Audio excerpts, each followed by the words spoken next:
News, आवाज महाराष्ट्राचा. अजितदादांच्या विमान अपघाताच्या आदल्या दिवशी नेमकं काय घडलं पहा काय म्हणाले दादांचे विश्वसनीय चालक शामराव मनवे मामा. 28 जानेवारी रोजी महाराष्ट्र राज्याचे लाडके उपमुख्यमंत्री अजित पवार यांचे सकाळी 8:45 विमान अपघात झाला. त्यामध्ये अजितदादा पवार यांचे निधन झाले. जेव्हा ही बातमी पसरली त्यावेळी संपूर्ण महाराष्ट्र सुन्न झाला. लोकांना विश्वास वाटत नव्हता की अजित पवार आपल्यातून निघून गेले. असेच अजित पवार यांच्यासोबत गेली 12 वर्ष सोबत काम करणारे त्यांचे ड्रायव्हर शामराव मनवे मामा यांनी सांगितले की अपघाताच्या पहिल्या दिवशी काय नेमका संवाद झाला. आम्ही पुणे बाया बारामतीला जाणार होतो, मात्र त्या दिवशी उशीर झाल्याने दादाने विमानाने जायचे ठरवले आणि हा अपघात झाला. लोक म्हणतात दादा खूप कडक होते, पण दादा शिस्तीत कडक होते. आम्हाला सकाळी 6 वाजता जायचे आहे असे सांगितले तर आम्ही 5:30 वाजता तयार राहायचो. दादा खूप प्रेम करणारे होते, अशा आठवणी अजितदादांचे ड्रायव्हर शामराव मनवे यांनी सांगितल्या. मामा, तुम्ही दादांच्या बरोबर होता, इतकी वर्ष तुम्ही दादांच्या बरोबर घालवली. दादाकडे मी आता गेले 2099 पासून 27 वर्ष झाली दादाकडे. पहिला मी शासनामध्ये होतो, शासनामधून 13 मध्ये निवृत्त झालो आणि निवृत्त झाल्यानंतरही दादाकडे आता जवळ 12-13 वर्ष मी खाजगी काम त्यांच्याकडे काम करत आहे. खरं तर दादांची दादा इकडे पुढे बघा. अनुभव तुम्ही या ठिकाणी पाहिले असतील. काय नेमकी आठवणी तुमच्या? आठवणी काय दादा कितीतरी आठवणी अशा आहेत की सांगण्यासारख्या आहेत की त्यांनी समजा त्यांचा तो वक्तशीरपणा, स्वच्छता म्हणा, कामाचा टाईम. दादा जर समजे म्हणले म्हणवे तू सकाळी 6ला तयार राहा तर आम्ही 5:30ला तयार राहायचो. आणि त्यांची जी लोकांचं काही म्हणणं आहे की बाबा दादा कडक होते बोलायचे, पण तो भाग चुकीचा आहे. दादा कडक होते पण शिस्तीचे कडक होते. असे काही कोणालाही काय बोलत नव्हते ते.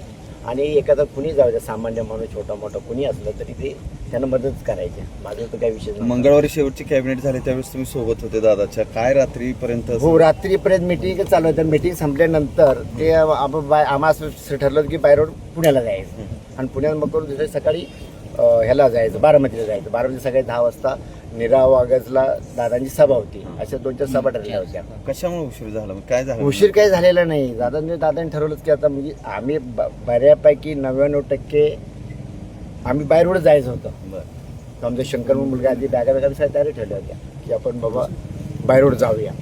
पण ते काही उशीर झाला आणि हे ते दुसरे सगळ्या विमानाने निघाले. त्याच्यामुळे दुःखद घटना घडली. पण ही गाड्या नाही पाहिजे होती. मामा, सगळ्या बाबतीत दादा वक्तशीर म्हणजे सगळ्या बाबतीत फार काळजी घ्यायची. पण हे सगळं ज्यावेळेस तुमचं आधी ठरलं होतं की बाय रोडने हो, जायचं, बदलला निर्णय कसा? रात्री उशीर झाला ना, काही मिटिंगमुळे जाता रात्री उशीर झाला. थोडासा उशीर झाल्यामुळे म्हणले बस सकाळी डायरेक्ट बारामतीला विमानानं जाऊया. जातो आणि मग म्हणले तू उद्या बाय रोड पुण्याला ये. मग मी बारामतीनं पुण्याला येईन. मग मी मामा, सगळ्या तुमच्या म्हणजे जे सगळे SP असतील, तुम्ही असाल, सगळे इतकी वर्ष तुम्ही दादाच्या सहवासात होता, काय भावना आहेत आता?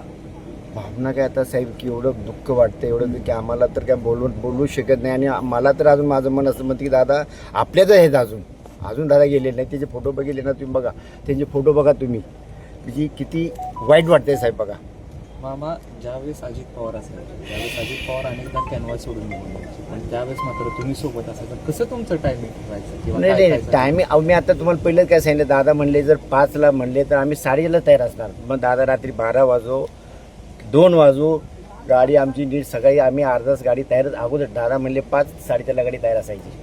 अनेकदा अजित पवारांचं मनवे मामांचं आय टू आय कॉन्टॅक्ट होऊन कळायचं मनवे मामांना, असं आम्ही ऐकलंय की इकडे जायचंय. मग ते कसं नेमकं त्याबद्दल? नाही आता ती तेव्हाची परिस्थिती असायची. समजा काय कुठं जायचं असेल तर तेव्हा ते सांगायचं मलाही असं काही अगोदर सांगायचे नाही. पण बाबा चल इकडे म्हणजे आम्ही जायचं तिकडं. पण बरं का, दादांनी माझ्यावरती आमच्या मनवे कुटुंबावरती फार प्रेम केलेलं आहे. आणि मी पहिला शासकीय सेवेत होतो. त्यातून मी 2013 मध्ये रिटायर झालो. त्यानंतर आता 12 वर्ष त्यांच्याकडे खाजगी म्हणून काम केलेलं आहे. त्यावेळी शासनामध्ये होतो. मामा, मनवे मामांचं कुटुंब कुठलं? मी सातारचा तालुका जिल्हा सातारा, मुक्काम मनवेवाडी. मग हे दादांची नोकरी सुटल्यानंतर कसं तुमचं हे झालं? नोकरी माझी सुटलीच नाही ना. संपल्यानंतर काय झालं, जेव्हा निवृत्त झालो ना तेव्हा दादा मला म्हणले अरे मनवे तू कुठं जायचं काही विषय नाही. म्हणले तू बाबा असं माझ्याकडे काम करायचं. आणि ती काही विषय झाला नाही. तो कुठल्या विभागात होते सर? मी शासकीय परिवहन सेवा वरळी मुंबईला. दादा नॉट रिचेबल आल्यानंतर तुमच्यासाठी नाही reachable असायचे? तसं काय नाही. आता तो भाव वेगळा आहे. तो कसं जेव्हा आम्ही त्याची सक्ती असायचो विषय तो नव्हता. आणि हा? झाले का? आणि ठीक आहे. अजून काय आठवण आहे का? नाही नाही, आठवण म्हणजे हे वक्तशीरपणाची आठवण आहे. एक स्वच्छता म्हणा आणि कुठल्याही तुमचे मीडियावाले सुद्धा असायचे तिथे.